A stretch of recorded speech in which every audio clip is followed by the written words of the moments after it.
Suite à la table ronde avec Shine que tu as certainement regardé, eh bien on a parlé tout simplement de gestion de sa relation client en temps de crise. Eh bien j'ai décidé tout simplement d'écrire un article et également de faire une vidéo sur ce sujet bien complète pour que tu puisses avoir des informations structurées sur ma façon de penser par rapport à ce sujet. Et donc pour ça tout simplement, eh bien sur pourtoifreelance.fr, maintenant il y aura beaucoup d'articles que je vais écrire et qui seront ensuite retranscrits en vidéo. Donc si tu veux voir tout simplement les sujets en avance ou bien à l'écrit, eh bien je t'invite tout simplement à aller sur pourtoifreelance.fr, aller dans la description et tout simplement aller regarder l'article. En tout cas, aujourd'hui, on va tout simplement s'attarder à la gestion de sa relation client en temps de crise. Avril 2020, une pandémie frappa l'humanité. Que tu sois en France, à Québec, en Belgique, au Maroc, si tu es freelance, ton activité a forcément dû être impactée, que ce soit positivement ou négativement. Dans ce cas, par répercussion logique, cela a dû affecter ton démarchage client, mais également ta gestion de ta relation client en ce temps de crise. Mais bon, avant de rentrer dans le vif du sujet, définissons ensemble ce qu'est une crise. Je cite « manifestation brusque et intense à durée limitée d'un état ou d'un comportement pouvant entraîner des conséquences néfastes ». Donc pour commencer, l'essence même de la crise se caractérise par un effet négatif temporaire. Il y a dans ce cas un retour à la normale possible,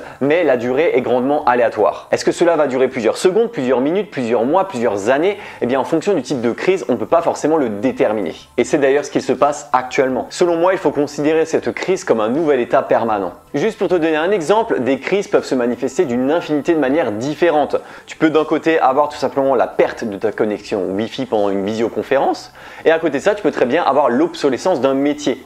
Donc tu te doutes bien qu'avoir un petit problème pendant 2 minutes parce que tu n'as pas internet ou bien avoir ton métier totalement réduit à néant, eh bien ce n'est pas du tout les mêmes effets négatifs. Maintenant que tu es à l'aise avec ma vision d'une crise, eh bien voyons ensemble comment réagir avec ses clients. Si tu es freelance depuis plusieurs années, tu as dû le remarquer, il y a plusieurs typologies de clients. Les clients dépensiers, les clients économes, les clients innovateurs, les clients old school, les clients paranoïaques, les clients méfiants, les clients en roue libre, les clients compréhensifs, les clients harceleurs, etc. etc. Clairement, il peut y en avoir une infinité, même si tu peux facilement les catégoriser dans une dizaine de catégories différentes. Si je te parle de différents types de clients, c'est tout simplement parce que chacun d'entre eux va avoir leur propre manière de communiquer, que ce soit avec toi ou bien avec les autres, comme n'importe quel humain, tu me diras. Dans ce cas précis, quelles sont les différentes manières de parler avec ton client? Le vouvoiement, le tutoiement, la communication par email, la communication par téléphone, des échanges empathiques, des échanges très pragmatiques, etc. etc. Tout ceci te permet d'élaborer une communication avec ton client. Ce sont l'ensemble de ces paramètres couplés avec ton type d'activité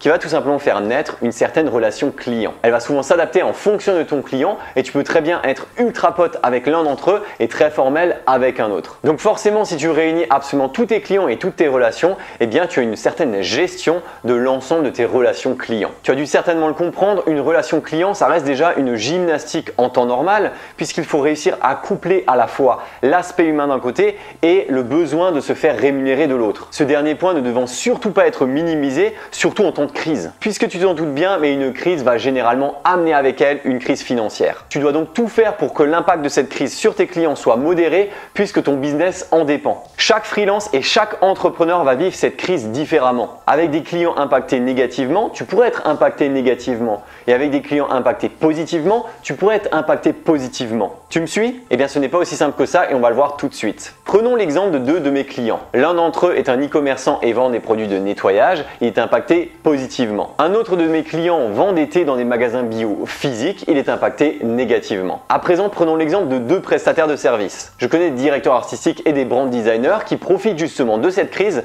pour renouveler la stratégie de communication de leurs différents clients. On profite justement du temps qui nous est alloué maintenant tout de suite pour justement travailler pour le futur. Et de l'autre côté, je connais des community managers ou des content managers qui travaillent pour des clients qui sont à l'arrêt, donc ils sont totalement à l'arrêt également. Et finissons avec mon propre exemple. Du côté de mes prestations de services en web design, eh bien je suis impacté positivement puisque justement l'ensemble de mes clients avec qui j'ai justement lancé une prestation de création de site web, eh bien sont tous disponibles pour avancer sur ce propos. Et du côté de mon activité de formation en présentiel, eh bien la plupart plupart des formations qui n'ont pas pu se faire en distanciel ont soit été décalées après le confinement, soit totalement annulées, en sachant que justement avec l'arrivée de ce confinement, eh bien j'ai perdu 2 mois entiers de chiffre d'affaires, ce qui montre bien que j'ai été impacté négativement de ce côté-là. Si je dois te donner un seul conseil, ne pense pas qu'il s'agit d'une fatalité, il faut tout simplement qu'avec ton entreprise, tu saches pivoter. Bon, venons-en au vif du sujet, comment gérer sa relation client. 1. Agis comme à ton habitude. Peut-être que tu n'es même pas impacté par la crise, alors continue tout simplement à prendre soin de ta relation client. Travaille sur tes projets en cours, relance tes clients dont tu attends une réponse, demande des nouvelles aux clients avec lesquels tu n'étais plus en contact depuis plusieurs semaines, relance tes clients qui te doivent un acompte ou un solde de facture. 2. Agis comme un gardien. Si l'un de tes clients fonctionne à plein régime, épaule-le. Si l'un de tes clients est en difficulté, aide-le à surmonter cette crise. Selon moi, une bonne gestion de relation client en ces temps difficiles, c'est tout simplement d'être empathique d'un côté et altruiste de l'autre. Tu n'es pas seulement un prestataire qui est là lorsque ton client te contacte. Non, tu as aussi un cerveau, faut pas l'oublier. Et ce cerveau, justement, il te sert tout simplement à épauler et à conseiller tes clients, toi en tant que prestataire, en tant qu'expert dans ton domaine. Alors réfléchis à ton offre, adapte-la à la situation et contacte clients afin de les aider. 3. Saisis l'opportunité et crée de nouvelles offres. En suivant l'actualité, tu as dû voir que l'on peut avoir un futur, on va dire, à quelques semaines près, notamment avec le fameux 11 mai et le déconfinement progressif. Eh bien, dis-toi juste que ce laps de temps est largement suffisant pour mettre en place de nouvelles offres ou bien adapter tes offres, justement pour répondre aux besoins de tes clients et de tes futurs clients. Je vais te donner un exemple personnel. Mon collaborateur et moi-même, nous avons choisi de lancer une offre, un pack de boutiques en ligne pour les producteurs locaux. Et l'objectif, il est très simple, c'est tout simplement permettre aux maraîchers de continuer à vendre leurs produits en utilisant notamment un site internet, à faire une sorte de marché en ligne. Et en plus de ça, eh bien, on anticipe le futur. Ça veut dire qu'une fois que le site est en place, eh bien, ce site-là, eh bien, ils pourront l'utiliser même après la crise afin de digitaliser directement leur activité. Il s'agit simplement de profiter de cette crise pour créer justement des opportunités, que ce soit à court, moyen ou long terme. 4. Évite la casse. Bien entendu, bonne gestion de relations clients ou non, tout le monde n'est pas forcément capable de pouvoir continuer son activité. Et il est tout à fait possible qu'un très grand nombre de freelances puissent perdre 5, 10 ou 80% de leur chiffre d'affaires par exemple. Dans ce cas précis, ce que je te conseille de faire, c'est tout simplement de limiter la casse au maximum en contactant tes clients pour voir s'il y a une solution. J'ai notamment plein d'exemples, notamment de community managers qui se sont vus tout simplement couper l'herbe sous le pied, tout simplement parce que leurs clients se sont dit bah non, maintenant on est en crise, on va arrêter le community management, il n'y en a plus besoin. Non, justement, c'est peut-être le moment de tirer ton épingle du jeu, tout simplement. Et ensuite, une fois que le déconfinement arrivera, une fois que la crise sera terminée, eh bien, tu pourras enfin propulser ton activité.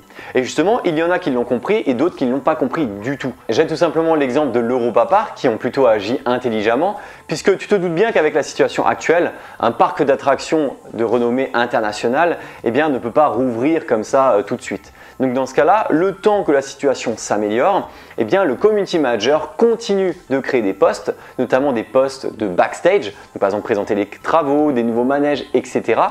Et du coup, ça permet de continuer d'asseoir la notoriété et l'autorité d'Europa Park pour être prêt justement le jour où ils pourront à nouveau rouvrir. Donc si tu penses que ta solution est indispensable, qu'elle répond aux besoins de ton client, eh bien tu n'as plus qu'à le convaincre. 5. Ne sombre pas lors de la perte d'une mission. Tu as perdu une ou plusieurs missions, c'est un fait, mais ce n'est pas pour autant qu'il faut jeter l'éponge. Reste en bon terme avec ton et tes clients, continue de prendre des nouvelles et essaie de penser à des solutions post-crise. Cela peut se comprendre que tu aies des difficultés financières et ton client lui-même peut l'imaginer puisque tout le monde est dans le même cas.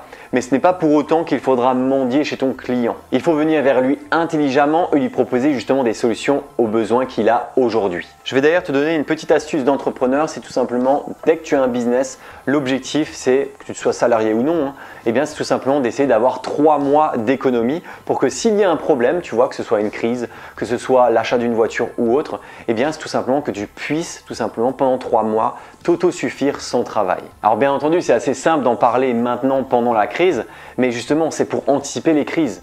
Donc avoir entre 3 à 6 mois d'économie, c'est indispensable pour justement réussir à anticiper toutes ces problématiques. Et 6, ne sois pas fataliste si tu n'as pas de mission. Un freelance a toujours 50 places sur le feu et je l'espère pour toi. Alors profite de ce moment de pause pour à la fois consolider ta vie personnelle et ta vie professionnelle. Tu as vu qu'il y a plein de choses à faire, on peut le voir notamment dans l'actualité ou bien si tu as vu ma dernière vidéo sur que faire pendant le confinement. Que ce soit travailler sur son site web, travailler sur sa communication, développer sa marque personnelle sur les réseaux sociaux, se former, faire un marathon créatif comme #confinement créatif, développer des projets annexes, etc. Ne rien faire. Bon, pour ce dernier point, tu l'as bien compris, peut-être que pour certaines personnes, c'est peut-être un moyen de relâcher tout simplement la cadence, d'avoir peut-être une vie personnelle ou une vie professionnelle un peu plus stable. Et du coup, c'est essayer d'avoir du recul par rapport à tout ce que tu es en train de faire actuellement. Donc, ça peut être une bonne idée pour pas mal de personnes. Donc, à toi de voir tout simplement si tu fais partie de cette catégorie. Mais très important, il faut absolument que la gestion de ta relation client puisse reprendre à un moment donné. Tu peux très bien être justement, on va dire, inactif pendant quelques jours, quelques semaines, mais à un moment donné, il faut forcément que tu reviennes à la charge sous peine justement de perdre pas mal de clients ou pas mal de contrats dans le futur.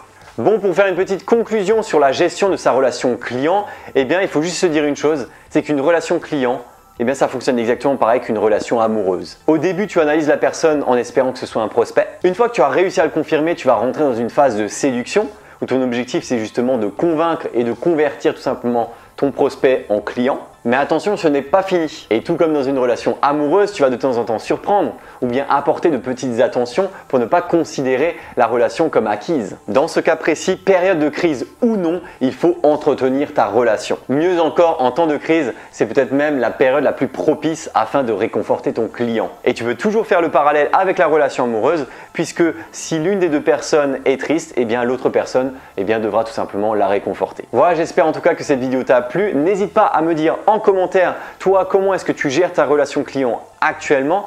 En tout cas, si jamais tu as des questions à me poser, c'est toujours dans les commentaires. N'hésite pas à t'abonner à la chaîne et également partager la vidéo. N'hésite pas à la partager sur tes réseaux sociaux si tu connais justement des gens qui peuvent être concernés par cette situation. Et puis moi, je te souhaite tout simplement bon courage pendant ce confinement. Et puis n'hésite pas à aller sur le site pourtoifreelance.fr si tu veux voir justement les vidéos en article, voilà, si tu as envie de lire et si tu as envie de les voir tout simplement en avant-première. En tout cas, moi, je te dis tout simplement à très bientôt pour des prochaines vidéos pour toi, freelance.